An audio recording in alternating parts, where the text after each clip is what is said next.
আসসালামু আলাইকুম রহমতুল্লাহ। সুপ্রিয় দর্শক, সাইদ আহমেদ কলরবের সাইদকে আপনারা সবাই চেনেন।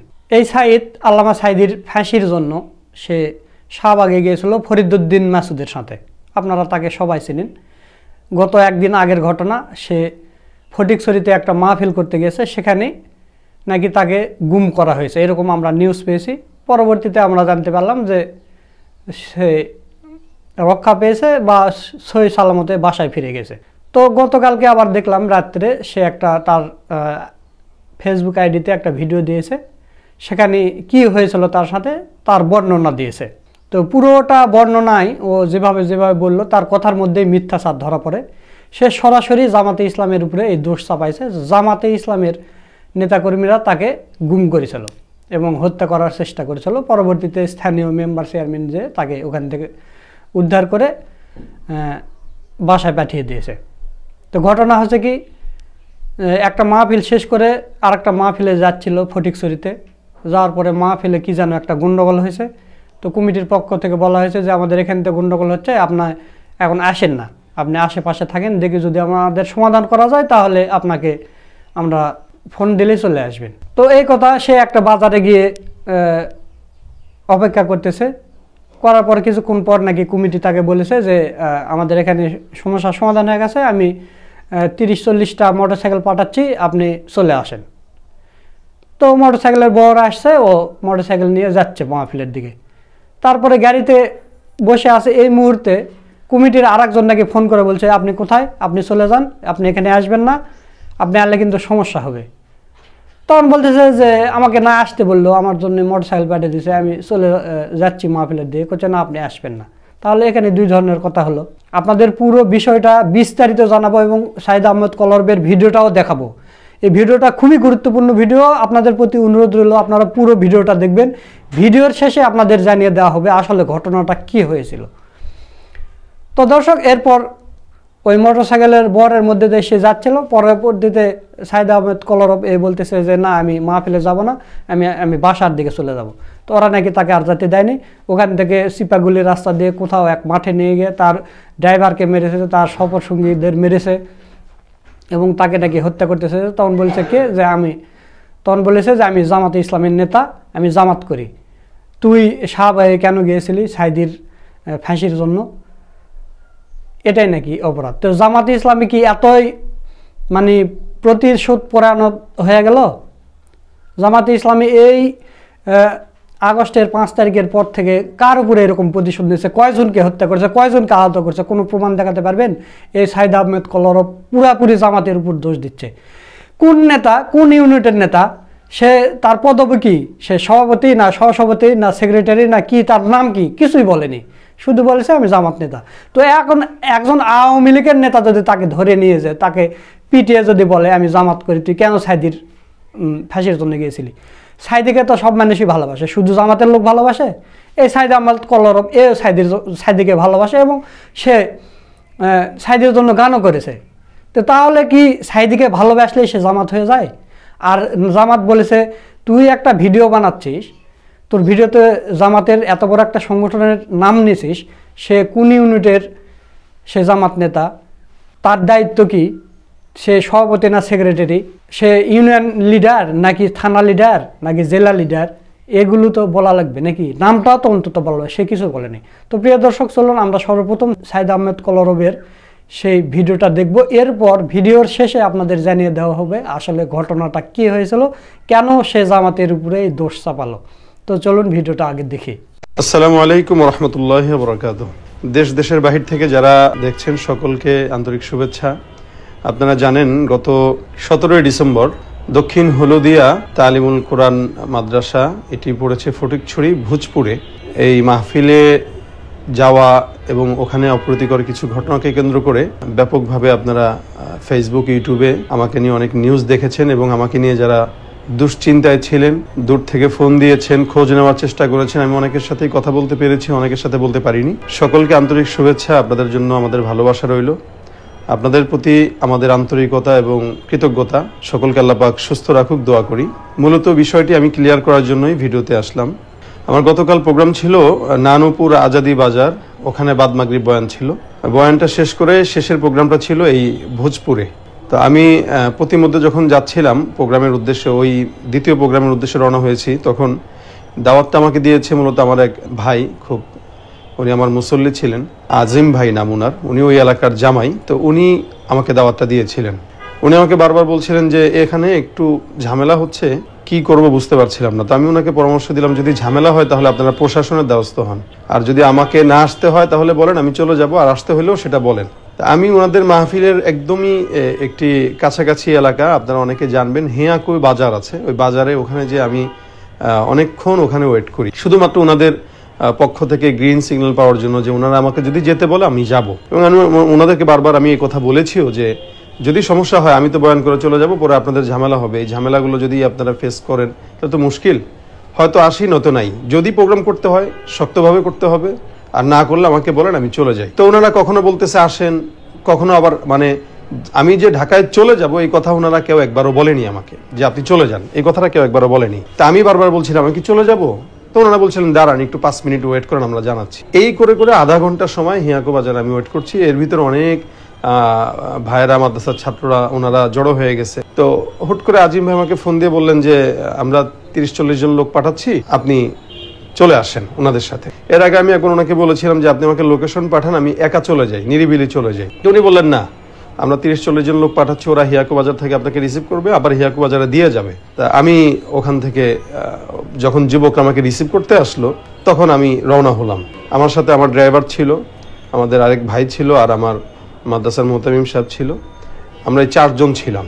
আমরা প্রতিমধ্যে যাওয়ার পথে হঠাৎ করে মাহফিল থেকে আরেকজন সহসভাপতি নাকি উনি ফোন দিয়ে বলছেন যে আপনি যে আসতেছেন, আপনাকে তো না করা হয়েছে, আপনি আসতেছেন কেন, এলাকার পরিস্থিতি খারাপ হলে কে দেখবে আপনাকে। তাই বললাম আপনারা তো আমাকে কেউ না করেন না, আমাকে তো আসতে বলা হলো, এবং আসার জন্যই তো এতগুলো মোটরসাইকেল এবং হুন্ডা পাঠালেন, মানুষ পাঠালেন, যারা আমাকে অলরেডি রিসিভ করে নিয়ে যাচ্ছে।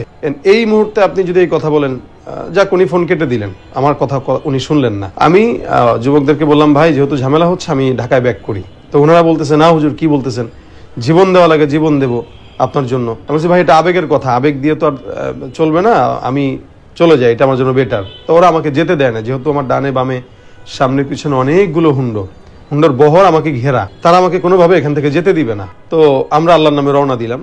কিছুক্ষণ যাওয়ার পরে একটা এলাকা, ওই ভাঙা একটা ব্রিজ, কাজ চলতেছে, ওই জায়গায় প্রায় 15-20 জনের বেশি হবে হয়তো, লাঠি সোটা নিয়ে, হুন্ডা টুন্ডা লাঠি সোটা অস্ত্র এগুলো নিয়ে তারা দাঁড়ানো। তো সাথে সাথে যেই 30-40 জন আমাকে রিসিভ করতে আসলো, এদেরকে তারা হুমকি ধমকি দিল, আবার এদের ভিতরে কিছু হয়তো এখানে মিশে গেল। আমি বুঝলাম না, 2 মিনিটের ভিতরেই পুরা এলাকা খালি, তার মানে কমিটির কেউ নেই।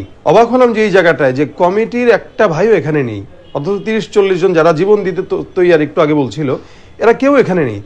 তখন মাথায় আসলো যে এরাই কি আবার এরা কিনা, যে মিশে গেছে কিনা। তখন আমি গ্লাস খুললাম, ওরা বলতেছে বেরোন বেরোন, গাড়িতে কোনো কথা নাই। আমি বলছি ভাই কি সমস্যা আমাকে বলেন ভাই, আমি তো আপনাদের মেহমান, আমার কাছে বলেন, মাহফিল কোন যদি আমাকে না যেতে হয় আমি গাড়ি ঘুরাই।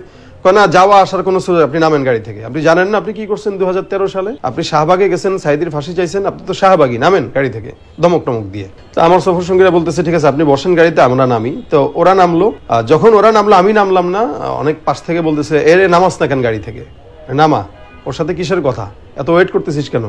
এই দিক দিয়ে 2-3 জন গাড়িতে আঘাত দেওয়ার জন্য বাস টাস রেডি রাখছে। আরেকজন বলতেছে পেট্রোল ঢালা, পেট্রোল জ্বালা, আগুন জ্বালায় দিই গাড়িতে। তা আমি শব্দগুলো শুনতে পেয়ে আমি গাড়ি থেকে নামলাম, যে নামার পরে দেখি কি হয়। আমি নেমে সবাইকে সালাম দিলাম, ভাই আসসালামু আলাইকুম, ভাই কোনো সমস্যা থাকলে আমাকে বলেন। সমস্যা তো আছে, গাড়িতে উঠেন আপনি। তারা হুন্ডা নিয়ে আসছে, হুন্ডা উঠতে বলতেছে। বললাম ভাই হুন্ডা কেন, আপনারা যা বলেন এখানে বলেন, প্রয়োজনে প্রশাসনকে ডাকেন, অথবা কোনো বাজারে যান, দোকানে যান, সরাসরি কথা বলি, হুন্ডা কেন উঠবো। হুন্ডা উঠতে হবে, আপনার সাথে কথা আছে। আবার আশপাশ থেকে অনেকে বলতেছে এর সাথে আবার কিসের কথা, হুন্ডায় উঠ। আবার অনেকে বলতেছে মার। এই এক কথা 2 কথা। আমি বলছি ভাই হুন্ডাতে উঠতে পারবো না শীতের ভিতরে, আমি আমার গাড়িতে যাচ্ছি, আপনারা আপনার হুন্ডা নিয়ে আসেন।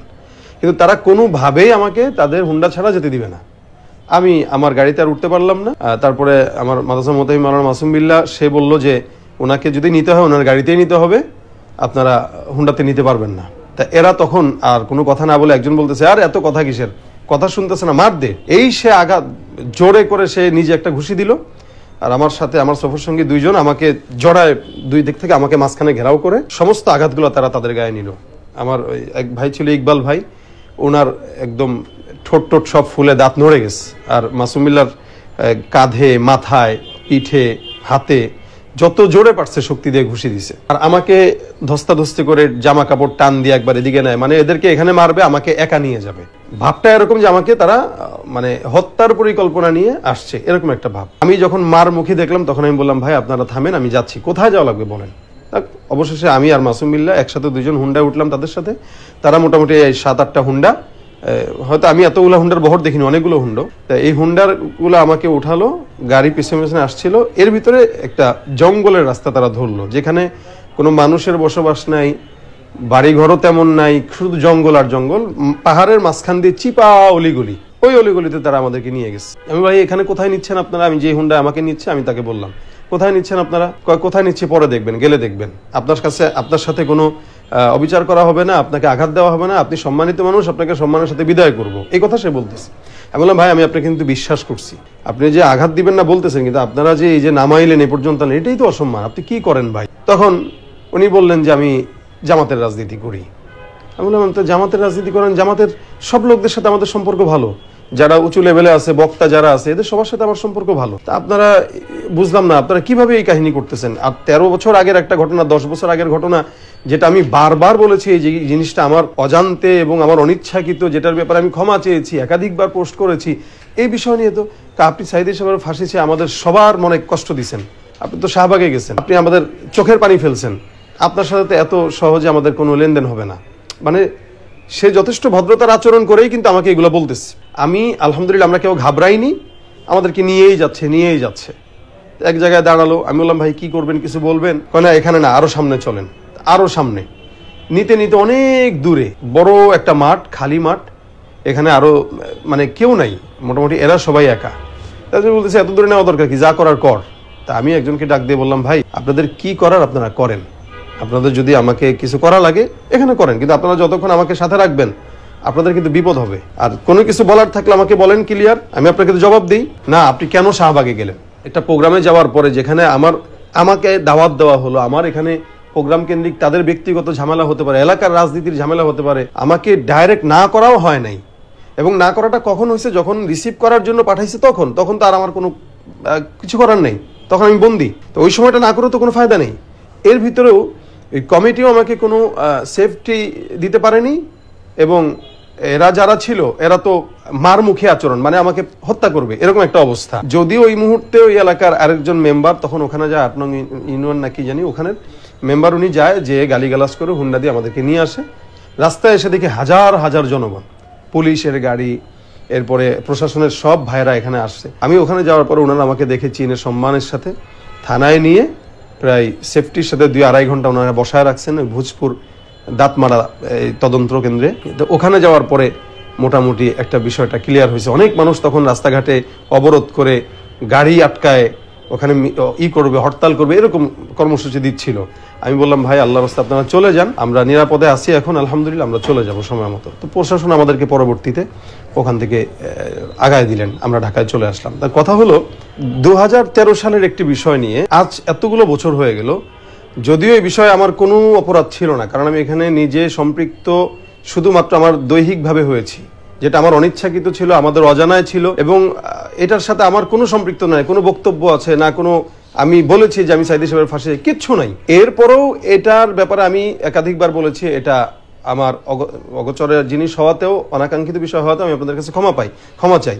এরপরেও এই একটা বিষয়কে কেন্দ্র করে যারা আজকে আমার সারা বাংলাদেশে, আমি এই 5 আগস্টের পর থেকে এই পর্যন্ত অনেক হুমকি ধমকির শিকার হয়েছি। বাংলাদেশের অনেক জায়গায় আমার মাহফিল বন্ধ করা হয়েছে, থানায় অভিযোগ দিয়ে মাহফিল বন্ধ করা হয়েছে। অসংখ্য মাহফিল আমি গুনে গুনে দেখাতে পারবো, অসংখ্য মাহফিল আমার বন্ধ হয়েছে। আক্রমণের আমার কাছে নানান হুমকি ধমকি আসছে। একটা ইসলামকে সামনে নিয়ে বা ইসলামের লোগো নিয়ে যদি কোনো দল এরকম ফেসিস্ট আচরণ বা মানে সন্ত্রাসীমূলক আচরণ, আসলে কিন্তু এটা আমরা কখনোই কারো থেকে আশা করি না। এবং কারা আমাদেরকে এই পর্যন্ত গালি দিচ্ছে এটা আপনারা জানেন, কারা আমাকে এই নামটায় গালি দেয়, যদিও আমি এটা এই বিষয়ে আমি সম্পূর্ণ মাজলুম। সুতরাং আপনারা দেখেছেন এক শাহবাগ ইস্যুতে যারা কথা বলতেছে, অথচ ওই 13 সালেই আমরা নাস্তিক বিরোধী যত গান ছিল সব গান ছিল আমার কণ্ঠের, কলরবের কণ্ঠের, তখন থেকে নিয়ে আজ পর্যন্ত, এবং এই 5ই আগস্টের আগে জুলাই থেকে নিয়ে আগস্ট পর্যন্ত বাংলাদেশে এই গণ অভ্যুত্থানকে কেন্দ্র করে যত প্রতিবাদী গজল আমরা গেয়েছি, অন্য কোনো সংগঠন এরকম ভাবে করতে পারেনি।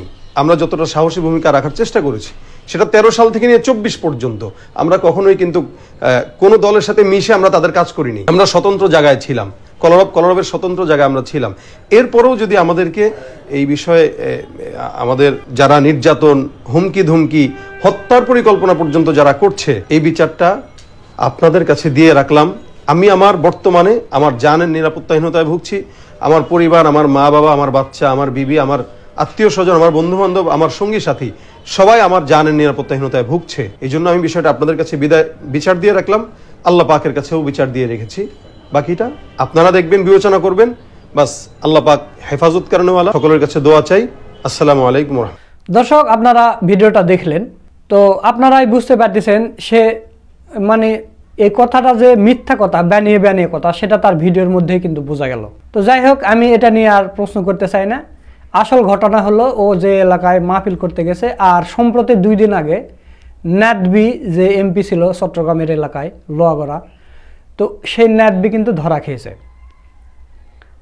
এই ন্যাটবি এর এলাকায় ইসলামী ছাত্র শিবির বা জামাতে ইসলামী বা ইসলামিক কোনো অনুষ্ঠান হতে দেয়নি, কোনো ওয়াজ মাহফিল কিছুই হতে দেয়নি। এই সেই ন্যাটবির উপর ওর এলাকার সবার ক্ষোভ আছে। সেই ন্যাটবিকে নিয়ে এই গান লিখেছিল, আপনারা এই পাশে দেখতে পাচ্ছেন। শোনো কীর্তি, শোনো চট্টলার যোগ্য নেতা, সাতকানিয়া লোহাগাড়ার অহংকার, ওলামাদের যোগ্য নেতা। তো দর্শক, এই গুমের নাটক সাজানোর কারণটা কি, এটা আমরা জানতে পারলাম বাঁশের কেল্লা ইস্তাম্বুল পেজ থেকে। তারা একটা পোস্ট করেছে, আপনারা এই পাশে দেখতে পাচ্ছেন। আমি আপনাদের একটু পড়ে শোনাতে চাই। নাটকবাজ মুতি সাইদ থাবাগি হুজুর জিজ্ঞেস করলো, আপনি কি করেন? মানে ভিডিওতে আপনারা যেটা শুনলেন, আপনি কি করেন? লোকটা এমনি বলল, জামাতের রাজনীতি করি, এইটুকুই, জামাতের রাজনীতি করি। তার নাম, পরিচয় বা কোন নেতা কিছুই সে কিন্তু ভিডিওতে বলেনি। আচ্ছা, আরেক শাহবাগী ব্লগার ছাড়া কেউ এটা বিশ্বাস করবে না। মানে শাহবাগী ব্লগার ছাড়া এটা কেউ বিশ্বাস করবে না। সে যে বানিয়ে মিথ্যা কবিতা আবৃত্তি করছে, তা তার কথার ধরন থেকেই বোঝা যাচ্ছে। তার গুরু কুখ্যাত ন্যাটবিকে নিয়ে গান লিখে যে সমালোচিত হয়েছিল, তা থেকে জনগণের মুখ ফিরানোর জন্যই গুম হওয়ার নাটক করেছে। কিন্তু শুটিং ভালো হয়নি বলে জনগণ নাটক ধরে ফেলেছে। এই হলো ঘটনা। আপনাদের বললাম যে এই ন্যাটবিকে নিয়ে গান লিখেছিল, গান লিখে সে সমালোচনার মধ্যে পড়েছে, সে গানও গেয়েছিল। এখন সেই ন্যাটবি ধরা খেয়েছে। সে আওয়ামী লীগের দোসর ছিল, মানে আওয়ামী লীগের নেতাদের চাইতে কিন্তু বেশি খারাপ ছিল। মানে দাড়ি টুপি লাগানো একটা কি বলবো, একটা শয়তান ছিল। এই শয়তান ধরা খেয়েছে। এখন সায়দাবাদ কলরব তো নিয়ে গান লিখেছে। এখন তো এটা ঢাকার জন্য কি করা যায়, সবাই সমালোচনা করছে ফেসবুকে। এই কারণে সে একটা গুমের নাটক সাজাইছে। যে তাকে ধরে নিয়ে গেছে, বলেছে আপনি কি করেন? ও বলতেছে আমি জামাতের রাজনীতি করি। এইটুকুই, বাস। জামাতের উপরে এত বড় একটা সংগঠনের উপরে দোষ চাপিয়ে দিল। আপনারা সেটা ভিডিওতে শুনলেন। তো দর্শক, এই কওমি হুজুরেরা, এই কলরবের শিল্পীরা, এরা যুগে যুগে জামাতে ইসলামের বিরোধিতা করে এসেছে, কিছুই হয়নি। এরা যতই বিরোধিতা করুক, কিছু যায়ও আসে না। তবে এই বিষয়টা ভাইরাল হয়েছে, এই কারণে আপনাদের জানিয়ে দিলাম যে আসলে এদের চরিত্র কেমন। এরা যতই আল্লামা সাইদিককে নিয়ে গান লিখুক বা করুক, এদের অন্তর থেকে এরা শাহবাগী।